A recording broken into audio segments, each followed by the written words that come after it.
अरविंद केजरीवाल फंस गए हैं। ये कई सारे सवाल है जो लोगों के जहन में घूम रहे हैं। मुकेश त्यागी प्रवक्ता बीजेपी हमारे साथ मौजूद हैं, विपिन शर्मा वरिष्ठ पत्रकार हमारे साथ मौजूद हैं, सैयद जव्वाद राजनीतिक विश्लेषक हमारे साथ मौजूद हैं। सबसे पहले हम बीजेपी के पास चलते हैं। मुकेश त्यागी साहब, वाकई क्या आप विधायकों को खरीदने की कोशिश कर रहे हैं?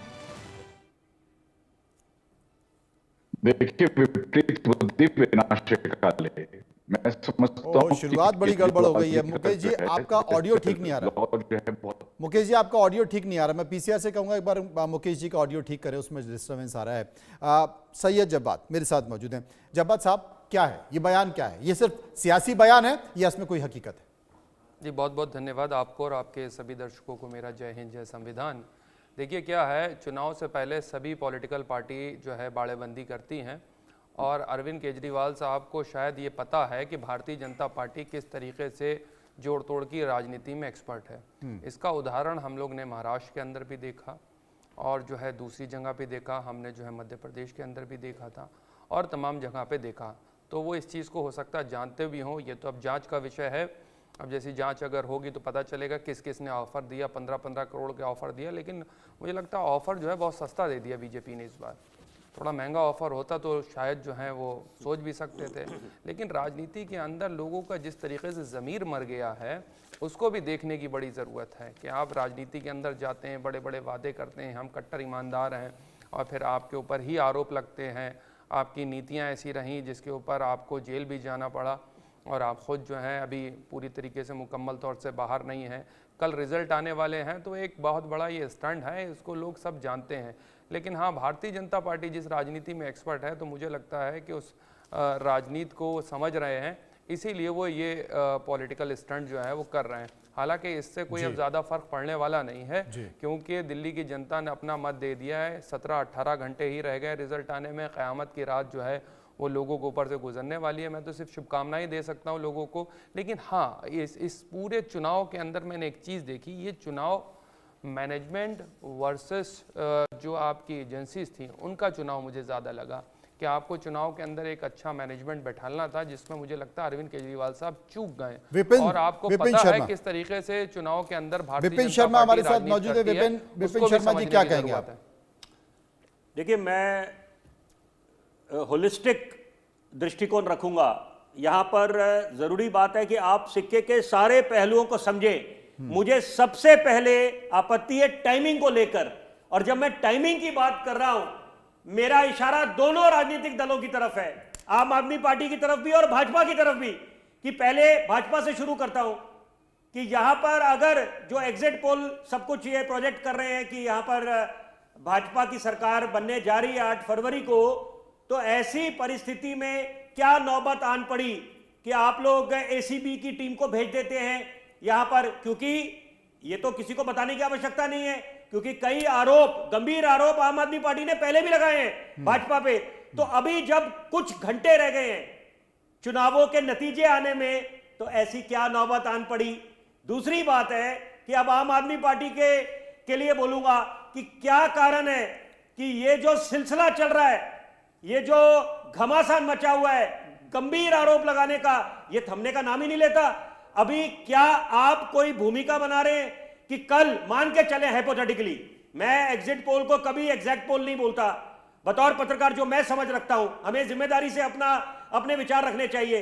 तो यहां पर जरूरी बात यह है कि क्या वो पहले से अपनी भूमिका बना रहे हैं कि ताकि जब ये नतीजे उनके हित में नहीं आते तो वहां पर ये बोलने वाले बनेंगे कि देखिए हमारे को तो ये खरीदने की कोशिश करी थी, या सारा ठीकरा चुनाव आयोग पे। लेकिन आपने अभी मनोज तिवारी का एक बयान सुना होगा। मनोज तिवारी ने कहा ये तो कल के बाद पता चलेगा ये खरीदने लायक भी है या नहीं है। नहीं, वही मुद्दा ही वही है। देखिए, बहुत जरूरी बात है, बिल्कुल मैं उसी बात पे आ रहा हूं कि पहले आप कैसे अनुमान लगा रहे हैं कि यहां पर ये चुनाव जीतने वाले हैं, कि पहले ही आपने उनका एक, जिसे मैं कहूंगा, प्राइस टैग लगा दिया है 15 करोड़। और मतलब आप खुद सोचो, एक आम आदमी दिल्ली वाला सोचेगा कि यहां पर बेशुमार मुद्दे हैं और यहां पर जो खरीद फरोख्त चलने की बात कर रहे हैं। और मैं एक जरूरी बात बोलूंगा, कितनी छोटी, अब मतलब सबसे बड़ी बात है ना कि मतलब दिल्ली के जो विधायक हैं आम आदमी पार्टी के, उनके अंदर बहुत ही हीन भावना आ गई होगी कि मध्य प्रदेश में जब ज्योतिरादित्य सिंधिया के विधायकों को खरीदा तो कांग्रेस ने 35-35 करोड़ रुपए आरोप लगाया था। तो उनकी कीमत 35 करोड़ और हमारी कीमत 15 करोड़ रुपए, कितनी गलत बात है। नाइंसाफी है, बहुत नाइंसाफी है बहुत नाइंसाफी है। बस मैं एक बात जोड़ूंगा मनोज जी, मतलब विधायक खरीद रहे हो कि पार्षद खरीद रहे हो भाई? देखिए, मैं थोड़ी यादें आपके दर्शकों की जानकारी के लिए यादें ताजा करा देता हूं। ये मैं चाहता हूं इस चर्चा में इस बात का जरूर जिक्र होना चाहिए। देखिए, हमने वो भी दौर देखा है, सैयद जवाद जी जरूर मेरी बात से इत्तेफाक रखेंगे, 1998 से लेकर 2013 वो स्वर्णिम दौर था। सारे दिल्ली वाले इस बात के साथ इत्तेफाक रखेंगे कि वो जो दौर देखा था तब भी आपस में वाद विवाद होता था, लेकिन विकास के कार्य रुकते थे नहीं। जब मुख्यमंत्री शीला दीक्षित थी और प्रदेश अध्यक्ष चौधरी प्रेम सिंह थे, जिनका नाम Guinness book of world record में दर्ज है, अपने विधानसभा क्षेत्र अंबेडकर नगर 50 वर्षों से ज्यादा हारे थे नहीं। कोई ना कोई तो कारण होगा कि जनता उनको बार बार मौका देती थी, जनादेश देती थी। मुद्दा यह है कि 2013 में जब आंकड़ा क्या था, भाजपा ने 28 आम आदमी पार्टी ने और 8 कांग्रेस ने ये सीटें निकाली थी, उनके विधायक चुने गए थे। तो वहां पर भी तो ये ऑपरेशन लोटस हो सकता था। मैं एक सिक्के का दूसरा पहलू ले रहा हूं, तो वहां पर तो ऐसा नहीं हुआ, क्योंकि आप खुद एक बात सोचे, कोई रॉकेट साइंस नहीं है। 32 से 35 या 36 के आंकड़े में पहुंचने में ज्यादा फर्क नहीं है। अब तो ये 7, 8, 15 विधायकों की बात चल रही है, 15-15 करोड़ की बात चल रही है। मैं उस दौर की बात कर रहा हूं, आज से ठीक 12 साल पहले। तो तब तो ऐसा खरीद फरोख्त नहीं हुआ, तब समर्थन कांग्रेस ने दिया आम आदमी पार्टी को और वो सत्ता पे काबिज हुई, उनकी सरकार बनी। बहरहाल देखिए, मुद्दा गंभीर है, लेकिन फिर घूम फिर के बात वही आती है टाइमिंग को लेकर। आपत्ति मुझे टाइमिंग को लेकर है, क्योंकि 2024 के लोकसभा चुनावों में यही हवाला दिया गया था। 2-3 चीजें लगातार, ये एक क्या मनोवैज्ञानिक बयान है, क्या जज्बाती बयान है, या अपने बाड़ेबंदी को रोकना है कि हो सकता है कल जब परिणाम निकल कर आए, आम आदमी पार्टी ऐसा सोच रही होगी कि परिणाम निकल कर आए तो कहीं ना कहीं परिणाम ऐसा भी हो कि दोनों राजनीतिक पार्टियां बहुत ज्यादा अंतर ना हो, कुछ सीटों का ऐसा हेर फेर हो। तो अगर बीजेपी ये कोशिश कर भी रही हो या वो प्लान बी भी बना रही हो तो कम से कम ना बना पाए, और अगर ऐसे करने की स्थिति आ गई तो कम से कम जिसे कहते हैं ना एक चाल चरित्र चेहरा, वो जनता के सामने एडवांस में रख दो कि देखिए साहब हमने तो पहले ही कहा। जब बात देखिए क्या है मनोज भाई, ये मैंने पहले भी कहा, ये 2 झूठों की एक लड़ाई थी। इसमें नंबर 2 का झूठ बोलने वाला कौन है, कौन आगे निकलता है, ये उस चीज की लड़ाई है।